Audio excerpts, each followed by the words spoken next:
Hello guys. Radhe Radhe सभी को। आपका स्वागत है हमारे इस आध्यात्मिक और ज्ञानवर्धक वीडियो में।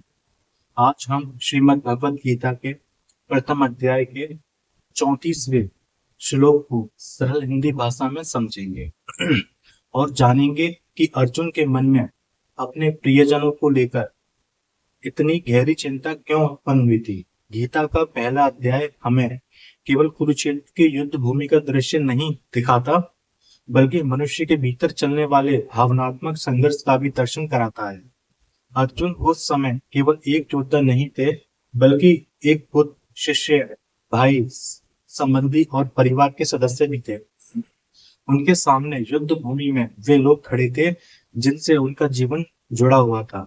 इसी भाव में अर्जुन कहते हैं, आचार्य पित्रा पुत्रास्ते थे चा पितामहा मातुल्ला शुरा होत्रा श्याला संबंधिनी स्थिता।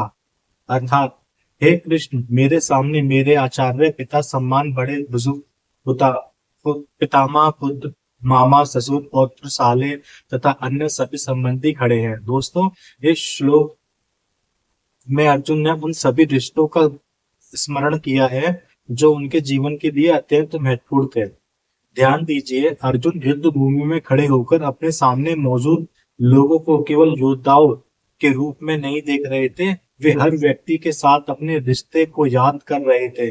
किसी में उन्हें गुरु दिखाई दे रहे थे, तो किसी में पिता समान व्यक्ति, किसी में पुत्र, किसी में दादा, किसी में मामा और किसी में अपना संबंधी। यही कारण था कि उनका मन युद्ध के लिए तैयार नहीं हो पा रहा था। ये श्लोक हमें मनुष्य की भावनात्मक प्रकृति को समझने का अवसर देता है।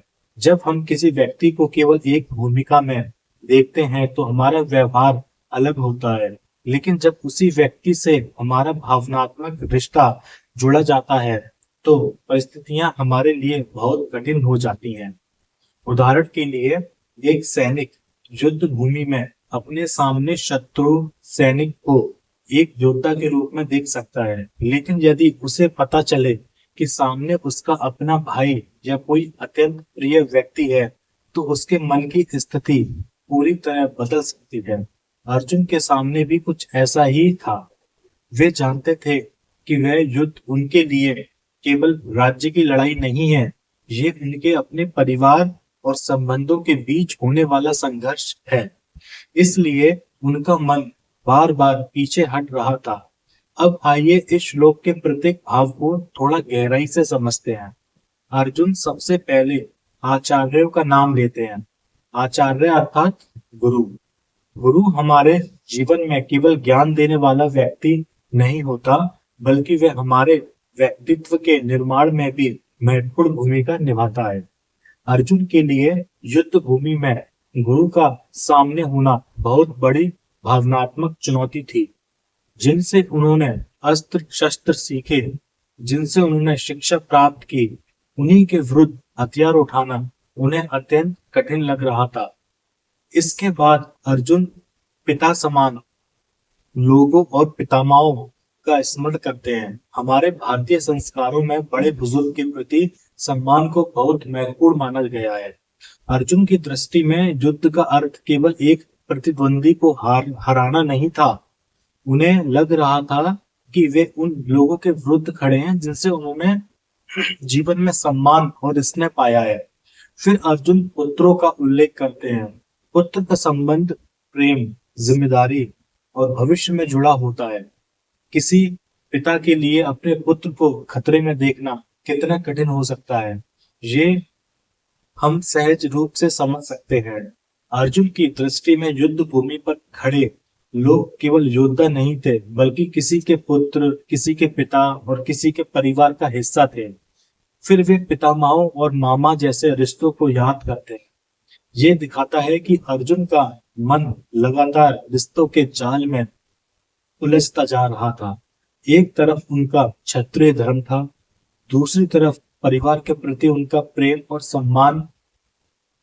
दोस्तों, यही इस श्लोक की सबसे बड़ी सीख है। मनुष्य के जीवन में निर्णय केवल तर्क से नहीं होते, भावनाएं भी हमारे निर्णयों को प्रभावित करती हैं। जब व्यक्ति परिस्थिति में हमारा मन अपना व्यक्ति शामिल हो जाता है तो हमारा दृष्टिकोण बदल सकता है।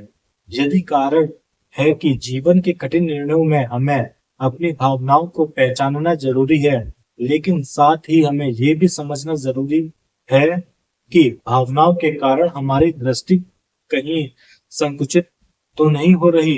अर्जुन की स्थिति आगे चलकर इसी प्रश्न को जन्म देती है, क्या रिश्तों के कारण कर्तव्य बदल जाता है? क्या मोह और करुणा में अंतर है? क्या किसी प्रिय व्यक्ति के प्रति प्रेम हमें सही निर्णय से रोक सकता है? ये प्रश्न केवल अर्जुन के नहीं हैं, बल्कि हमारे जीवन के भी प्रश्न हैं। हम भी कई बार ऐसे निर्णयों को सामने खड़े होते हैं जहां एक तरफ हमारा कर्तव्य होता है और दूसरी तरफ हमारा व्यक्तिगत लगाव। उदाहरण के लिए किसी कार्यालय में कोई व्यक्ति गलत काम कर रहा हो और वह आपका बहुत करीबी मित्र हो, तो क्या केवल मित्रता के कारण आप गलत को सही मान लेंगे? किसी परिवार में कोई व्यक्ति गलत रास्ते पर जा रहा हो, तो क्या प्रेम का अर्थ वह है कि हम उसकी हर गलती को स्वीकार कर लें? नहीं, सच्चा प्रेम कभी कभी सही बात कहने का साहस भी देता है। यही अंतर हमें गीता के आगे के संदेश में दिखाई देता है। अर्जुन के भीतर करुणा है, लेकिन उस करुणा के साथ मोह भी जुड़ा गया है, और जब मोह बढ़ जाता है तो विवेक कमजोर पड़ सकता है। दोस्तों, इस श्लोक को समझते समय हमें ये भी ध्यान रखना चाहिए कि अर्जुन की भावना को केवल कमजोरी कह देना उचित नहीं है। किसी अपने के प्रति प्रेम और संवेदना होना मनुष्य होने की पहचान है। अर्जुन का हृदय कठोर नहीं था, वे अपने सामने खड़े लोगों के जीवन के बारे में सोच रहे थे। वे युद्ध के परिणामों को केवल विजय और पराजय के रूप में नहीं देख रहे थे, बल्कि मानव जीवन और परिवारों पर पड़ने वाले प्रभाव के रूप में देख रहे थे। यही संवेदनशीलता आगे चलकर गीता के महान संवाद का आधार बनती है। लेकिन भगवान श्री कृष्ण अर्जुन को यह समझाने वाले हैं कि केवल भावनाओं में बहकर अपने कर्तव्य से विमुख होना भी उचित नहीं है। जीवन में ऐसी परिस्थितियां आती हैं जब हमें कठिन निर्णय लेने पड़ते हैं। हर कठिन निर्णय निर्दयता नहीं होता और हर भावुक निर्णय सही नहीं होता। सही निर्णय वह है जो धर्म, कर्तव्य, विवेक और व्यापक हित को ध्यान में रखकर लिया जाए। अब जरा अपने जीवन की ओर देखिए। क्या कभी ऐसा हुआ है कि किसी व्यक्ति के साथ आपका रिश्ता आपके निर्णय को प्रभावित करने लगा हो? क्या कभी आपने किसी की गलती केवल इसलिए नजरअंदाज की क्योंकि वह आपका अपना था? या क्या कभी आपने किसी सही काम से इसलिए पीछे हटने का विचार किया क्योंकि उससे किसी करीबी व्यक्ति को असुविधा हो सकती थी? यदि हाँ, तो आप अर्जुन की मनस्थिति को थोड़ा समझ सकते हैं। यही कारण है कि भगवत गीता आज भी हमारे लिए प्रासंगिक है। कुरुक्षेत्र की परिस्थिति हजारों वर्ष पुरानी हो सकती है, लेकिन मनुष्य का मन आज भी प्रेम, मोह, भय, कर्तव्य और भ्रम के बीच संघर्ष करता है। अर्जुन अपने संबंधों को देखकर विचलित होते हैं। हम भी अपने संबंधों के कारण कई बार निर्णय लेने में उलझ जाते हैं। अंतर केवल परिस्थिति का है। मनुष्य के भीतर का संघर्ष आज भी वही है। इस श्लोक का एक और महत्वपूर्ण पहलू है, अर्जुन अपने सामने खड़े लोगों की पहचान बता रहे हैं। इसका अर्थ है कि वे युद्ध को व्यक्तिगत स्तर पर अनुभव कर रहे हैं। जब कोई परिस्थिति हमारे लिए व्यक्तिगत हो जाती है तो भावनाएं अधिक तीव्र हो जाती हैं। यही कारण है कि किसी दूसरे व्यक्ति की समस्या पर हम बहुत शांत होकर सलाह दे सकते हैं, लेकिन जब वही समस्या हमारे सामने आती है तो हम स्वयं भ्रमित हो जाते हैं। बाहर से देखने पर समाधान आसान लगता है, लेकिन जब हम स्वयं उस स्थिति में होते हैं तो मन निर्णय लेने में कठिनाई महसूस करता है। अर्जुन भी उसी अवस्था में थे, इसलिए गीता में ये सिखाती है कि कठिन समय में किसी ऐसे मार्गदर्शक की आवश्यकता होती है जो हमारी भावनाओं को समझते हुए हमें व्यापक सत्य दिखा सके। अर्जुन के लिए वह मार्गदर्शक भगवान श्री कृष्ण थे। दोस्तों, यहाँ से हमारे लिए एक बहुत सुंदर जीवन संदेश निकलता है।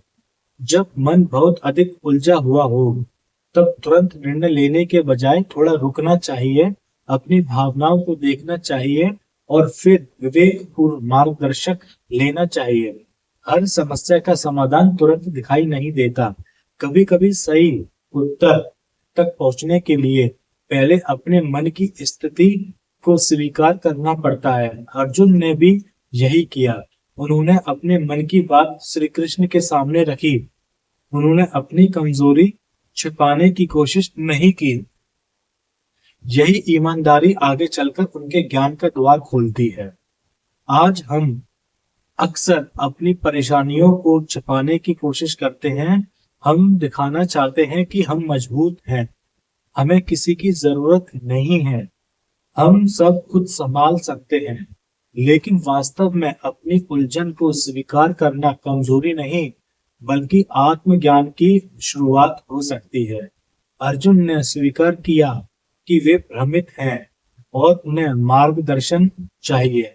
इसी कारण उन्हें आगे चलकर श्री कृष्ण का दिव्य ज्ञान प्राप्त हुआ। श्लोक 34 में हमें रिश्तों का मूल्य भी समझाता है। जीवन में पैसा, पद और प्रतिष्ठा महत्वपूर्ण हो सकते हैं, लेकिन रिश्तों का महत्व अलग है। हम कितनी भी सफलता प्राप्त कर लें, यदि हमारे जीवन में प्रेम और अपनापन नहीं है, तो भीतर एक खालीपन रह सकता है। इसलिए अपने परिवार, गुरुजनों और प्रियजनों के प्रति सम्मान और प्रेम बनाए रखना बहुत आवश्यक है। लेकिन साथ ही हमें यह भी समझना होगा कि प्रेम का अर्थ मोह नहीं है। प्रेम व्यक्ति को सही मार्ग पर ले जाता है, जबकि मोह कई बार हमें सत्य से दूर कर देता है। प्रेम में कल्याण की भावना होती है, मोह में खो देने का भय अधिक होता है। अर्जुन के मन में दोनों भाव एक साथ दिखाई देते हैं और इसी कारण उनकी स्थिति जटिल हो जाती है। यही गीता की खूबसूरत है कि वह मनुष्य के मन को बहुत वास्तविक रूप से में प्रस्तुत करती है।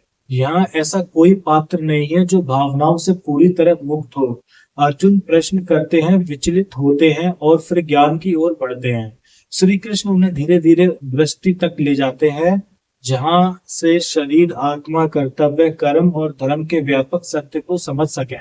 इसलिए दोस्तों, आज के इस श्लोक से हम अपने जीवन के लिए कुछ महत्वपूर्ण बातें सीख सकते हैं। पहली बात, अपने रिश्तों का सम्मान कीजिए, क्योंकि रिश्ते जीवन को अर्थ देते हैं।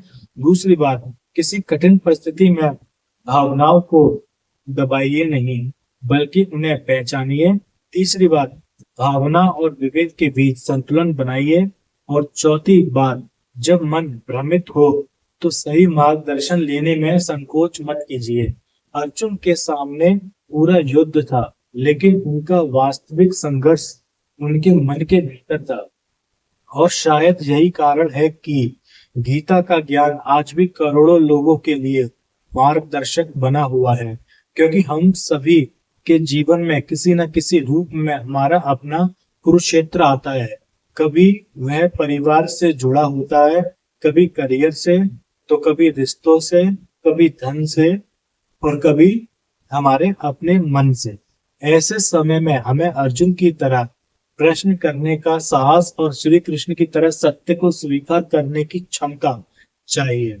अंत में इस श्लोक का सार यही है कि अर्जुन अपने सामने खड़े लोगों को देखकर ये महसूस कर रहे थे कि युद्ध उनके लिए केवल शत्रुओं के विरुद्ध संघर्ष नहीं है, बल्कि अपने ही संबंधों के बीच खड़ा होना है। यही भावना उनके मन को विचलित कर रही थी। लेकिन आगे श्री कृष्ण उन्हें समझाएंगे कि जीवन में केवल संबंधों को देखकर नहीं, बल्कि धर्म और कर्तव्य की सही समझ के साथ निर्णय लेना चाहिए। दोस्तों, यदि आपको भगवत गीता का ये सरल और जीवन से जुड़ा हुआ संदेश पसंद आया हो, तो वीडियो को लाइक करें, अपने परिवार और मित्रों के साथ शेयर करें और ऐसे ही गीता के ज्ञान के लिए हमारे चैनल को सब्सक्राइब जरूर करें। कमेंट में लिखिए, हे कृष्ण, मुझे सही मार्ग पर चलने की शक्ति दीजिए। अगली वीडियो में हम श्रीमद् भगवत गीता के अगले श्लोक को इसी तरह सरल हिंदी में समझेंगे। तब तक अपने जीवन में प्रेम रखिए, अपने कर्तव्य को पहचानिए और अपने मन में श्री कृष्ण के ज्ञान का दीपक जलाइए। राधे राधे सभी को। हरे कृष्ण।